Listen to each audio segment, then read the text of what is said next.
नीति शास्त्र के दृष्टिकोण से एक बहुत ही शब्द आता है रामचंद्र प्रसंग। रामचंद्र प्रसंग में जो कहा जाता है, जब राम और लक्ष्मण, ये दोनों, ऐसे खास करके हमको विशाल सर राम लखन सर कहते हैं, लेकिन हम राम लखन के तजुर्बे वाले नहीं हैं, क्योंकि राम लखन का बहुत बड़ा सर्वोत्कृष्ट विचारधारा में कहा गया है कि राम का मतलब सिर्फ सत्य, झूठ नहीं।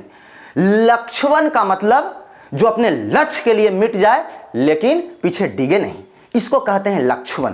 इतनी बड़ी शब्दों के साथ उच्चारण किसी व्यक्तित्व के लिए मुझे लगता है कि भविष्य के लिए हानिकारक है, इसीलिए मैं अपने आप को अपने स्तर पर ही रखता हूं। मर्यादित मैं आपको बताता हूं कि मर्यादा पुरुषोत्तम राम जब वन में निकल गए थे तो एक प्रेम शब्द आया था, जिसको आप देखे होंगे कहीं कहीं, तो आप ध्यान से देखिएगा तो एक व्यक्ति आती हैं जिसका नाम है शूर्पणखा। शूर्पणखा और सीता, डिफरेंस बिटवीन दोनों के बीच में हम तो आपको बता रहे हैं कि शूर्पणखा एंड सीता। देखिए, अगर राम के साथ तो सीता थी तो ठीक है, वो प्रेम एक्सेप्ट नहीं कर रहे हैं तो बहुत बड़ी मर्यादा पुरुषोत्तम राम। लेकिन शूर्पणखा अगर हैं, वो आ रही हैं और लक्ष्मण से कर रही हैं कि प्रेम एक्सेप्ट करें प्रभु, तब मुझे लगता है कि लक्ष्मण को कर लेना चाहिए कुछ दिन के लिए। लेकिन हाँ, मैं आपको हम बता देता हूं कि लक्ष्मण जी को करना चाहिए, लेकिन लक्ष्मण जी जान रहे थे कि इसके दिलों में प्रेम नहीं है, इसके दिल में सिर्फ भटकाव है। ये हमको भटका देगा रास्ते से और फिर अपने हट जाएगा। और सही में शूर्पणखा वही करने वाली थी, लेकिन भगवान थे इसीलिए वो समझ गए। इंसान होते तो वो नहीं समझते कि हमको भटका के, लटका के, अटका के छोड़ देगी, जिंदगी साफ कर देगी।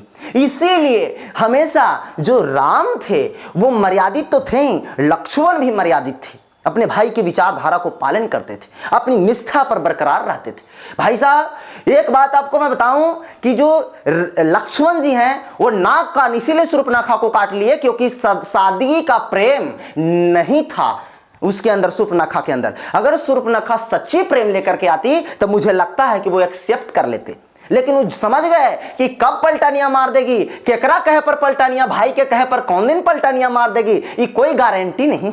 ये चलते आप देखिएगा, जब भी मर्यादा पुरुषोत्तम की निष्ठा की बात होती है तो नीति शास्त्र, अभिरुचि, कर्मठता, योग्यता, शालीनता, सहजता, नैतिकता और अभिव्यक्ति का एक साथ बात होता है। राम की इतनी बड़ी करुणा है कि वो हर एक प्रेम और शादी को लेकर के जीने की तौर तरीका को सिखाता है, वो निष्ठा को सिखाते हैं। राम भगवान इसीलिए बने क्योंकि उनके अंदर एक अलग तरीके का एटीट्यूड था, एटीट्यूड था, अभिवृत्तियां थी। ऐसा नहीं कि राम कोई भगवान थे, वो दशरथ के पुत्र थे जिनकी 3 माएँ थी, लेकिन फिर भी इस पर गौर करने वाली बात है कि राम के अंदर इतनी मर्यादा कहां से आया, यहां संपन्नता कहां से आया। इस चीज को गौर कीजिए। देखिए, जीवन में उतारिएगा तो वे चीज स्पष्टता के साथ, क्योंकि जीवन में उतारिएगा तबे कहा जाता है। कुछ लोग तो कहते हैं राम प्रसंग में कि मैं भगवान बनना चाहता हूं। अरे मूर्ख, पहले इंसान तो बन, उसके बाद भगवान बन जाना।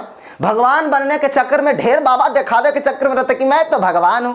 नहीं, भगवान कभी अपने आप को भगवान नहीं कहते, क्योंकि वो कहते हैं कि कर्मणा सफलता मिलती, कर्म करो सफलता मिलेगी। जैसा हम कर्म करेंगे वैसा हमें पदोन्नति होगी, जैसा हम शिष्टाचार करेंगे वैसी हमारी नैतिकता होगी। तो मित्रों, इस चीज को ध्यान दीजिएगा।